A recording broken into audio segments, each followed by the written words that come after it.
बंधुओं, आज हम एक बड़े महत्वपूर्ण विषय पर विचार करेंगे। दरअसल धर्म को मानने वाला जो आस्तिक जीव है वो कभी गीता पढ़ता है, कभी भागवत पढ़ता है, कभी रामायण पढ़ता है। अच्छी बात है, पढ़ना चाहिए। एक धार्मिक कार्य मान करके केवल पढ़ना ही पर्याप्त नहीं है। इन सत्शास्त्रों से हमें आचरण की शिक्षा लेनी चाहिए। लेकिन एक गृहस्थ अपने गृहस्थ आश्रम को कैसे चलाए, इसके लिए वो विचार नहीं करता है।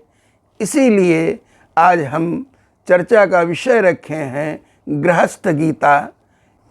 आज संसार में किसी से पूछो, क्यों भाई क्या हाल है, जवाब देता है महाराज फंस गए विवाह करके। अरे विवाह एक धार्मिक अनुष्ठान है, विवाह एक संस्कार है।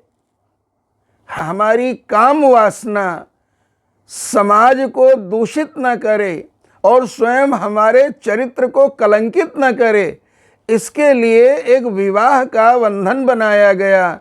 विवाह के बंधन में बंधा हुआ जीव केवल अपनी पत्नी में ही काम बुद्धि रखता है, बाकी सबके लिए मात्र भाव रखता है।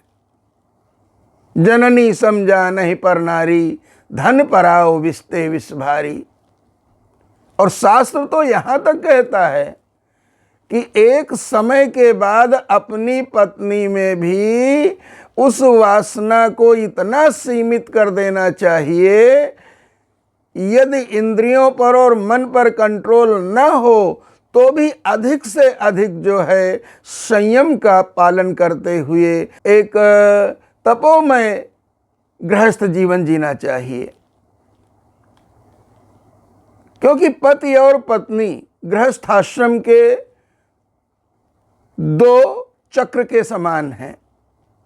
दोनों चक्र अनुकूल तभी चलते हैं जब दोनों के विचार मिलते हों।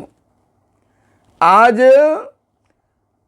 हम एक छत के नीचे रह करके भी अपने विचारों को आपस में नहीं मिला पाते हैं, इसलिए पास पास रह करके भी अजनबी रहते हैं, एक दूसरे को समझ नहीं पाते हैं, एक दूसरे से शिकायतें रखते हैं। ये स्थिति बहुत अच्छी स्थिति नहीं है। जय सिया राम।